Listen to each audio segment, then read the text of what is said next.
Nah, lihat pesan suara atau voice note sudah kita transkripkan menjadi teks seperti ini ya.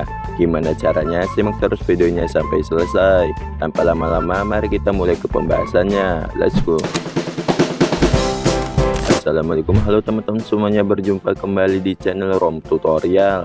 Oke, pada kesempatan video kali ini saya akan membagikan sebuah tutorial, yaitu fitur terbaru dari WhatsApp, yaitu mentranskripkan voice note atau pesan suara. Jadi ketika kita mendapatkan pesan suara seperti ini, maka selain mendengarkan, kita pun bisa melihat teks tulisannya.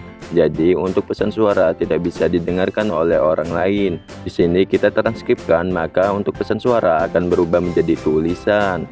Ini untuk pesan suaranya berbahasa Inggris ya, tetapi untuk fitur ini baru untuk beberapa bahasa saja. Kebetulan untuk bahasa Indonesia belum ada dan belum muncul fiturnya. Jadi untuk cara mengaktifkannya sangat mudah sekali. Pertama-tama kalian klik titik 3 yang ada di atas, kemudian pilih pengaturan setelan, pilih chat, kemudian scroll ke bawah.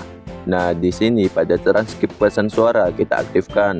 Kita tunggu proses downloadnya sampai selesai. Kalau sudah selesai download, lalu pilih bahasanya. Nah, di sini hanya ada beberapa bahasa saja. Dan kebetulan bahasa Indonesia belum ada dan hanya bahasa Inggris saja.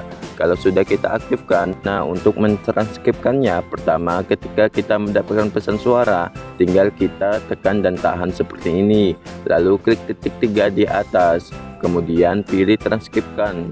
Fitur tersebut akan muncul di sini. Tetapi jika WhatsApp kalian ternyata belum memiliki fitur ini, kemungkinan fiturnya masih ada di WhatsApp beta. Jadi belum ada di WhatsApp yang umum. Tapi karena saya bukan pengguna WhatsApp beta, untuk fitur yang saya gunakan adalah 2.24.25.77.